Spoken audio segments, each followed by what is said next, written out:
Welcome to The Story That Built Her. I'm your host, Adriana Monique Alvarez, and I'm super excited to be talking with Tiffany today. And Tiffany, just for the record, I go by Monique, so I have to use my full name for SEO. So people who don't know me are always confused, like, what name do I call you? So this is where we go beyond the highlight reel. We go into the real, raw stories that shape entrepreneurial women. And we know that behind every bold brand, book, and business, there's a story to tell, and we are here to tell it. So, Tiffany, welcome. Thank you so much. I appreciate you taking the time to be here. And as I always say, this is unscripted, and we'll just see where we go. So, I would love to start off by asking you not necessarily an easy question, but the one that will help us get to know you the fastest. Okay. Is when you look at your life, what was a defining moment? What was a place where it was like, wow, everything was different after that? What's one of those moments in your life? That's an easy one, honestly. It was after being forced to go to college. Yeah, I never wanted to go, but I didn't have a choice. And I noticed pretty early on, it seemed like everybody was super happy to be there and like really into the college experience. And I was really struggling with horrible depression, which created a really bad anxiety and panic disorder that I had never had before. So I didn't even know what it was because I was so out of alignment with who I really naturally was and what I wanted to be and do. In that moment, I didn't have this terminology. I didn't know that that's what I was going through, but that's what I was going through. And it was very apparent to me as I kind of went through that process more and more and failed out of school and had to go through like a lot of learning lessons throughout that time, that there is no blueprint to any of this and that there is no way to do life right according to other people. And that from that moment on, I really stuck to my guns. It became everything that I knew for myself to be true. And I no longer cared or was interested in Sally getting married or this person going to be a doctor or graduating with this degree or doing this. It was no longer important to me. I love that you said this because that's the thing. You can't live your life according to other people's, whatever thing that they've got. There's some guidebook or handbook somewhere, and then everybody's got to follow it. And I think you said something so powerful that you began to have this deep depression, this anxiety, this panic attack. Yep. And it was because you were so going against yourself. Yes. And it took you down this whole road of figuring that out, but then also realizing I'll never do that again. Yeah. Yeah. Wow. I mean, I was always like, as a kid, I beat to my own drum. You know what I mean? Like that was me. And I was feisty and like, I was really my own personality. So I was never like that to begin with. And even all through school, all through high school, like I graduated early. I followed my dreams right after, I was always like that. It's just that I got to that place where I was really given an ultimatum that I think was not fair. And again, I was forced to go. It wasn't a choice. And I knew in my heart and soul that that was not meant for me, that route was not meant for me. And so I really suffered and struggled in that because sometimes I think when you try and fit yourself into a box that A is not for you and B, we shouldn't even be in a box, right?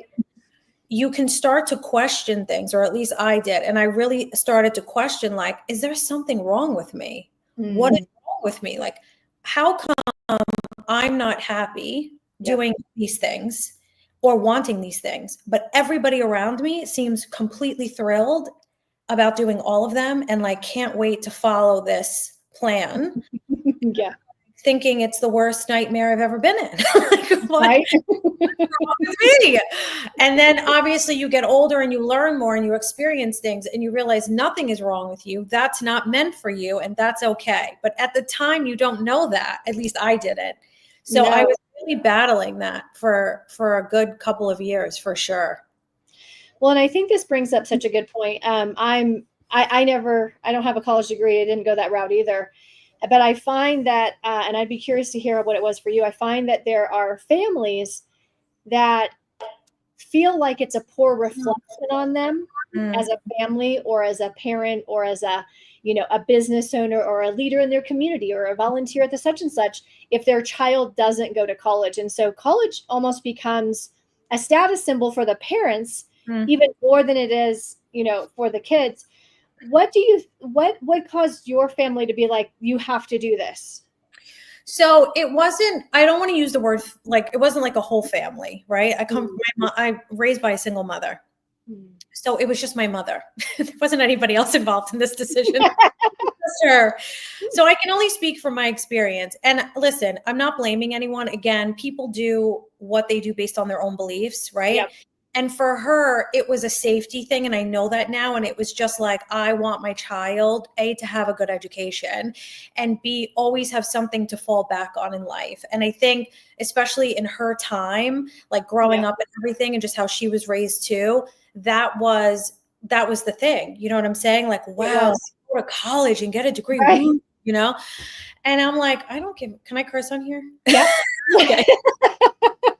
I'm like, I don't give a shit about any of this. I don't even want a degree in anything. Like, who wants to waste their time in school? I already felt like I was wasting my time in high school, right? The life that I wanted. So it didn't appeal to me. You know what I mean? But that's why she wanted me to do it. And the ultimatum, truthfully, was, if you don't do this, I'm cutting you off. And at that moment, I wasn't prepared for that. Oh, damn. Okay. Yeah. So that was a lot to take on because I was only 17. I graduated early. I was only 17.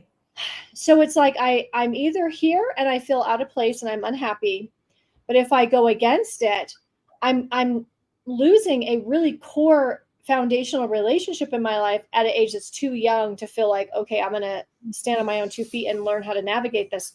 That's huge. That's a lot on the shoulders of, I feel like in general, there's a lot on the shoulders of 17, 18, 19-year-olds. Like somehow they're supposed to know what they want to do for the rest of their life. And this is one of my biggest issues with college is people go sink so much money into this experience. And how on earth at that young of an age do you even know what you want to do? How are you supposed to figure that out? So this is, I love that you say this. I would love to hear going through this process and, what you do now. How do you find these are correlated? No? They're not. Interesting. Tell me. They're not. And I also, again, I was not the norm throughout that situation either. Like, I actually knew what I wanted to do since I was 5 years old. So I wanted to sing. Like, that was my thing. And I sang my whole entire life. So like, that was another reason why I didn't want to go to college, because I was already so much into that career and into that path. And I had been literally since I was 5 years old, that there wasn't a need to go and do that. But again, it was, well, you need a plan B, you need something to fall back on. And so, but here's the interesting thing is that, yes, I did fail out because I didn't belong there. But again, when I had to move back home, which even caused more depression because I did not stay home for college, I wound up finding a school that taught me music business. It was a college and it was like the best in the country. And I went and I got my degree. And I fell in love with it because it was something that I was passionate about and something that was so good for me to learn about, the business side of the creative side of what I was doing. And then I got to move back to New York and I got to intern and kind of be in the magic of it all. And really, like, I superseded my dreams in that area. I did everything that everyone said that I couldn't. Anyway, long story short, like all good things, they all have to come to an end, which it did. And I then went into the entertainment industry, like in a big way with event planning and things like that. But again, like everything comes to an end. That just wasn't my purpose and passion after X amount of years. And I think that's an important lesson for people too. I think society is like obsessed with like, what's my purpose? What's my purpose? And it's like, you can have so many. Yes, you get more than one. Like, that was my purpose for half of my life and it suited me and I was in love with it and lit me up from the inside out. But one day I woke up and I was like, this isn't me anymore. I don't want to do this career. I'm exhausted. I'm burnt out. I'm in my masculine energy. It's making me sick. I don't care if I ever throw another event again.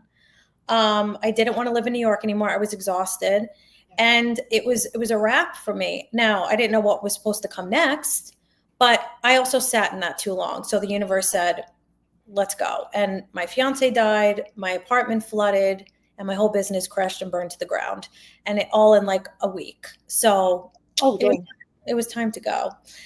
And I did. And that is how this phase of my life began. But this phase is so different from the last phase. I bet. In every possible way. Wow. Yeah. So you said, when you wait too long, that's when you get the real big signs, right? I know I recently told a client, don't ask for a sign, because you already been given a lot of signs. You ask for a sign, you might get something insane. Mm-hmm. Just freaking get your butt in gear. Yeah. So tell us about what you do right now, because I'm curious. Yeah. 3 main things really all throughout my day that all come together. But so I'm a theta healer. I'm in sessions all day. That's like primarily what I'm always doing. And I'm also a medical medium. Those 2 things go very hand in hand, because the theta healing really takes me directly into your subconscious. I mean, directly in every timeline of your life.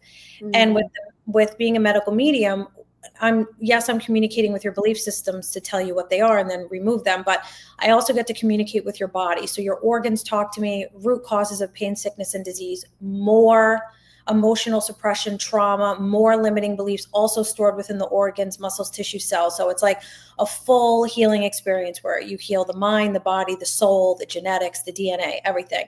So I do that all day long. And then I do work with a lot of people pleasers. It tends to be one of the biggest, most common things I heal. So I created like a one-on-one coaching for my people pleasers to get them out of that. And I mixed the theta healing with that. And then I'm certified in also like being a manifestation coach. So it's all belief systems anyway, which is what I specialize in. So I also have like, little offers around that. And, I do trainings and things like that, but it really all comes together, Mm-hmm. It does. Mm-hmm. So when you look at, and I think this is where we connected a conversation, when we look at the world right now, and mental illness is this huge topic, right? Mm-hmm. Mental health and all of this, and there's designated days and months, and there's medications, and there's therapists, and there's all the things, but nobody's getting better. So how do we get better? I'll tell you 2 things. Actually, I'll tell you 3, because I see this every day, right? So no matter what I'm working on, it could be you have cancer, you're an alcoholic, you're a sex addict, you have childhood trauma. I don't care. It could be any and all of those things. The one common thread between every single thing that I heal is that people do not know how to express their emotions, and they are terrified to do it. I would say it is the root cause to almost every issue in your life. Even though they don't look at it that way on a conscious level, that is really the biggest issue that people face, is not being able to express and identify who they are and how they feel in a safe, healthy way. That's number 1. Number 2, the reason why people are not healing is because, and it's not their fault. First of all, we weren't taught anything. We were taught nothing. Okay. So no one knows how to connect to their intuition, how to live for themselves, how to navigate fear. We're taught nothing important. So that's a problem all within itself. But when you seek out things, a lot of the times what people don't know, which is not their fault, is that they're seeking out things that only help you on a very conscious surface level experience, which is 5% of your whole life. It doesn't matter. So while I think talk therapy is good, it's not doing anything for you on a subconscious cellular level, which is where healing actually happens. It's where shifts and things get healed. So you have to be doing that, or else you're staying here. And this is not where the problems are. They're deep, they're rooted. That's the other problem. And the third one is that we're a society that consumes medication for symptoms instead of healing the root causes, which again is not healing anything. So those 3 things are major, I completely agree. It is major. And I think, popping a pill is so convenient because it can give us this, this immediate bit of satisfaction, right? But like you said, it never goes deeper, which is how I also feel about talk therapy. It's like, it can feel great to have a person that you can rant and rave to, but at the same time, it's a loop. It's not going anywhere, right? Yes. So it's sort of like, okay, this is we're in the same place, about the same level for 10 years. And so it doesn't go further. Oh, I love that you do this. And I love what you said too of it doesn't matter what it is. It comes back to people not being able to express their emotions and being terrified to do so. Do you think that people feel if they begin to express it, it's like they open something that they can never close again? It's not really that simple. Like I know for me, like what I see pretty much in almost everyone, it starts in childhood like everything else. Mm, Not blaming parents, but again, you can only do what you know and they don't know, right? And mm, so a lot of the times it's not a safe thing, right? Either someone criticized you so much that you don't think that you're good enough to really be or say anything that you want. Everything is your fault and it's a problem. So that's what criticizing a child and being judgmental does, right? Whether you know it or not. right. Or you have a narcissistic parent, unfortunately, that sucks the energy and air out of the room and there's no space for you. There's no space. It's not okay. Nope, no space, right? It's all about that person. So we take the focus off of us, we put it on them. There's a lot of different reasons, but that's a lot of it. And so if you don't feel safe to voice your own emotions and have your own feelings, then you won't. You'll just keep them hidden for the rest of your life. And your belief system, that's when it gets formed anyway. So that belief usually looks like my feelings are not safe. I'm not important enough to speak up, things like that. And so you don't. And so you suppress, you suppress, you suppress. Yeah, that makes sense. What would you say is important for parents to how can parents practice this differently? Like I want to give an example. So this is our dining table here, right? And we always tell the boys, you can say anything right there. You can't say those things at your school necessarily. Your teacher won't have the same level of appreciation. But here you can say anything. There's nothing off Yeah. limits, right? They can cuss. They can say something that would be maybe inappropriate in other situations, whatever it is, right?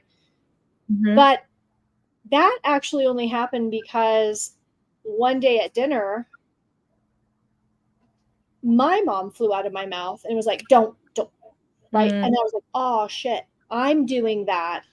And that's actually what I didn't appreciate. Being shut down. I had to be nice all the time. I had to be polite all the time. You I had know, to be the good girl all the time. I had to, I couldn't go, oh, you say that, you're going to hell. There was all these freaking rules. And it was like, it took me so many years to come to this fully yeah. self-expressed place. And I thought, okay, if I suffocate them Mm-hmm. day by day, little by little, they'll have to go, they'll have to, by a miracle, they might hit 40 and be able to communicate and express themselves. So I had that aha moment when I did to them what had been done to me. So what would you say to parents? Like what's things for us to become aware of and practice? Yeah. I mean, first of all, the parent has to get well before they Mm, can help the kid. I mean, that's what it is. And again, because we're not taught things and I'm not a mom. I didn't want to be, but I still have a lot of clients that are moms, right? And I had a mom. yeah. And what they don't realize is that when you're like when their kid is born up until the time they're 7, 8 years old, they are watching and hearing everything. I mean, everything, like a sponge just sucking it up. It is creating the foundation for them mentally for the rest of their lives, the rest of their lives. So while you can tell a child one thing while you're correcting or punishing or whatever, it is in your daily speech and performance and behavior and responses that they will become the adult that they are. How do you talk about money? How do you talk about your spouse? How do you talk about the world? Are you a people pleaser? And then showing them that they also shouldn't prioritize themselves and go after their own dreams. Because, like, I have asked this to my mom clients and they have cried from it. And I said to them, would you want your kid to be in a romantic relationship when they get older Mm. and not speak up for themselves, never put themselves first, walk on eggshells, have no boundaries or self-respect for themselves? And they're like in tears now. No, I would never want that for my kid. Then why are you doing it? They are watching you and they are going to become this. That's what parents need to understand. Your kids will become you. It's the truth. They're It's gonna and it, they are creating who they are as little humans through yeah. your behavior and your speech and your way of being. That's what's teaching them, you It, know? it's the truth. I mean It's that's it. how do they love themselves? How do they show love to others? Listen, I'm going to go 90% of the population, and this is sad, thinks that love is transactional. And that is, now listen, I'm not saying they're conscious to this, but I don't care about conscious. I only care about what's subconscious, because that creates everything. So they believe love is transactional. It's like, if I do this, you will love me. Yes. That's not love. That's not even love.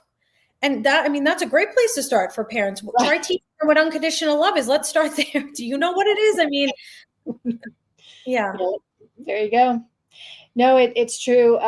Yesterday I was talking to my son, Sam. So he's 11, and we already have plans on Saturday. We're going to Moab. And on Friday, I was going to go to another place for like a special day and shopping. And so I asked him, do you guys want to come?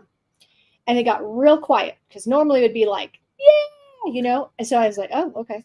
So it's dead silent. And I realized what they're doing is they're checking in and they're debating for 2 or 3 seconds. Do we say what we want to say? Do we do what we want to do? Or do we do what we know mom wants us to do? Mm-hmm. And so Sam speaks up first, and he says, Mom, I usually would say yes. I'd usually want to go with you. It's not that I don't want to go with you, but I just really feel like I need a me day. I love it. That's so cute. And he said, oh, buddy, yes, you do. That's so adorable. I love that. Yeah. So it made me so proud. I was like, oh, I love that you thought about it. I love that you said what you said what you wanted, and you know what you need. Yes.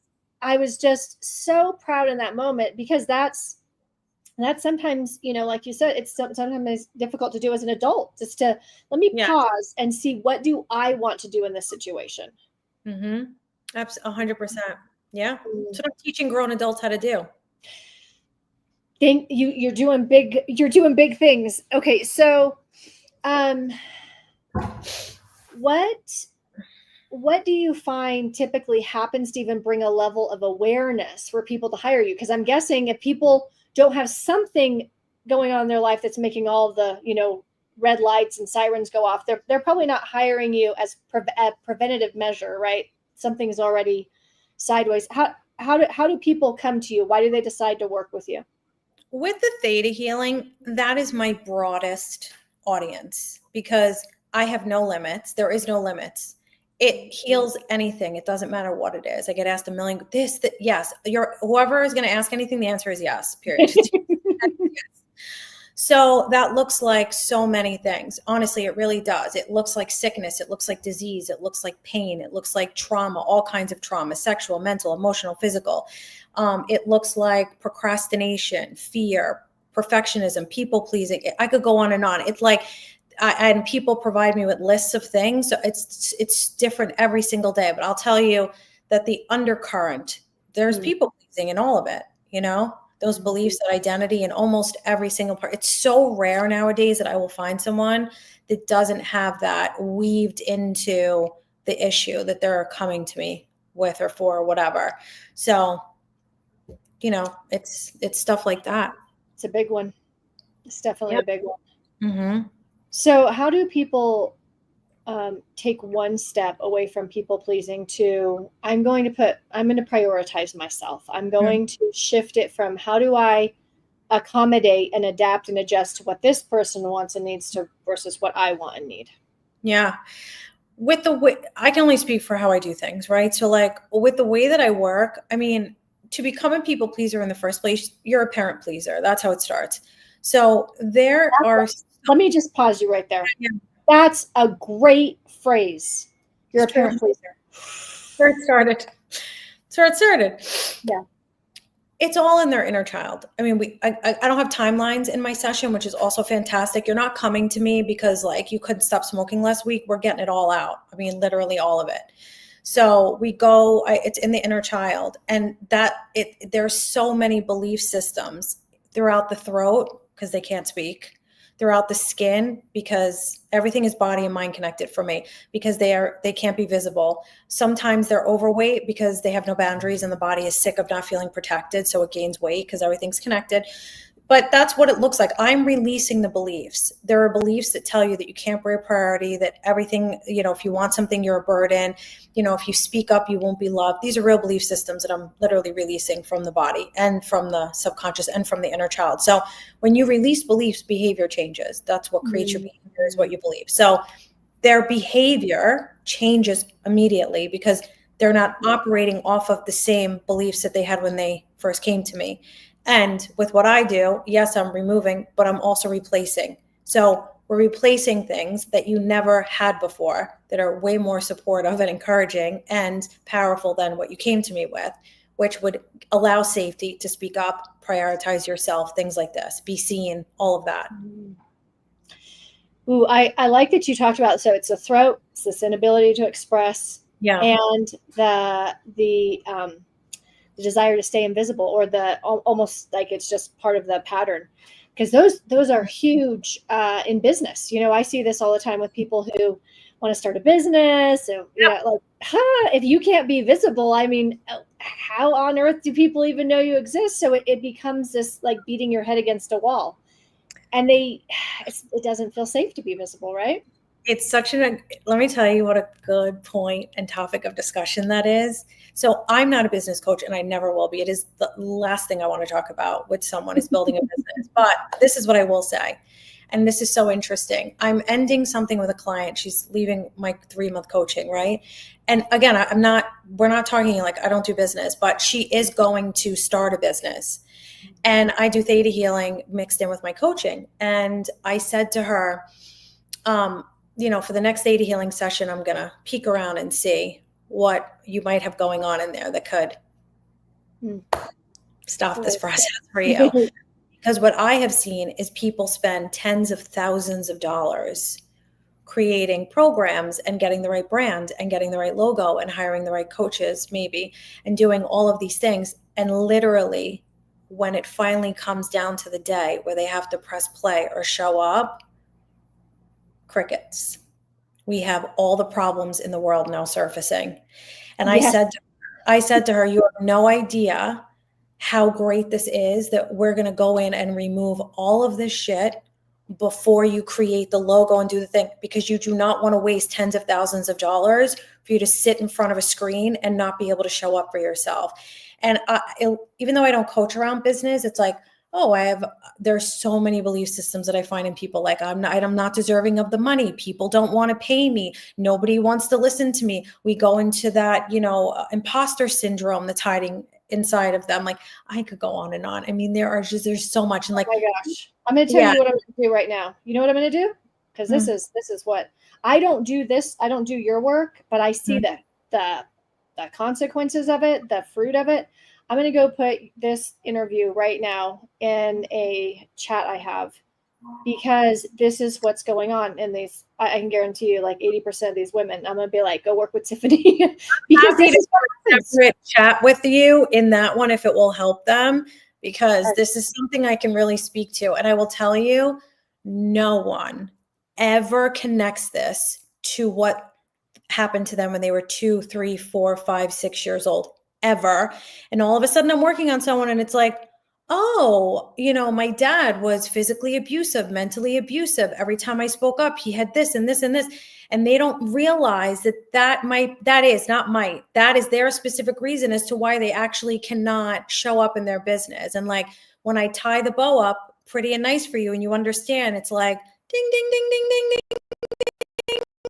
But I'm telling you, the biggest piece of advice I would give to anyone, clear that shit out before you go and spend all this money and create all of these things, because strategies and logos and everything is great. But if you cannot show up and give it your all, we're in big trouble here. Exactly. Because the problem is then you are actually fighting against yourself. You literally cannot show up. You can't. And what I find is they'll do all of that stuff, because that's actually the easy thing. Building a website and picking brand colors and all of that's the easy part. When you have to show up and speak and teach and lead and guide and ask for money and take money, that's when, all like you said, everything that could possibly come up is going to come up. And there's no getting around it. I mean, I've seen people like literally for years, 2, 5, 10 years go, I know I want to start a business, and they cannot get themselves I to know. push live, to do a post, to send an email, to, Well, and it's like, they're smart, that they're very smart, but they literally cannot get out of their own way. I know. It's not their fault. They don't understand what's really buried in there. Like, it's so interesting that we're talking about this. Right before I came on with you, I have a client that is a business coach. And again, that's not what I see her for. We're healing a lot of things. And she wanted to have a call with me today because she's like, she's coaching people on business. And she's like, I have these clients. I will give them the strategy. I will give them what they want. And I cannot get them to move. We are not moving. And she's like, what you do is what I don't do. And I need you to get in there and get it out so we can move. So now she just hired me, put me into her programs. She's like, I'm going to send them to you twice a month. And we got to clean all this out so that they can finally get to work. And I'm like, that's perfect. Like perfect, because I know what you do and you don't do what I do. Perfect. Yeah. And I this is how my mind's clicking right now is I'm like, okay, I've got to bring you in, because all the strategy in the world, it won't matter. No. It won't matter. It's like they will not go there because it is completely unsafe. It actually feels like a real threat to their well-being and their livelihood. Yeah. Because it is, because it actually is. The trauma, people think trauma is like like the worst sexual experience, and it is, but they don't realize that trauma for a child could be a parent that works too much. It's that simple. Trauma for a child could be like a controlling mother. Yep. This is trauma. You have to understand, this is you as a small child who's just getting to know the ins and outs of the world. You see what I'm saying? So like it is for them. And I'm in that part of their timeline when I'm healing this stuff and I see it and I feel it and it's being told to me. And it's like, if every time you were seen, let's say by your mom, and she was always overcorrecting you, don't sit like that, don't eat like that, don't eat too much, don't say, but you're not going to feel safe being seen. You're not going to feel safe being heard. And you're going to carry that into everything that you do for the rest of your life. And then let's say you do want to start a business. What do you think is going to start to surface and smack you in the face? That same trauma, those same experiences, that same belief system that's going to bring you back to, what if they judge me? What if they hate me? What if they criticize me? Am I pretty enough to show up? Oh my God, my makeup isn't okay today. And this is going to be the pattern that you fall victim to because you don't understand that that actually created this. And when you release that this will look very different. Bingo. Tiffany, I'm so glad that we met and that we talked about this, because I can definitely see how this is going to be incredibly helpful for a lot of people. Where can people follow you or learn more about what you do, hire you, all the things? My stuff is all the same, so it's really easy. It's at tiffanynicole.co. So like my TikTok and Instagram is at tiffanynicole.co. My website is tiffanynicole.co. I love it. It's all very simple to find me. And I love, people DM me all day, every day. So like, please do not feel funny. I actually love it. And like, I'm always in my DMs. It's a pleasure. Yeah. I like it. Well, I just want to thank you for taking the time to be here. I want to remind everyone who's watched this, or that you have someone that you want to send this interview to. This is why we do this. This is why I do what I do. Continue to share your story. Continue to share what you do in the world, because this is how people get help. This is how we figure out the missing pieces in all of our puzzles. And until next time, if you want to share your story in our next interview, send me a DM, or if you want to share your story in our upcoming books.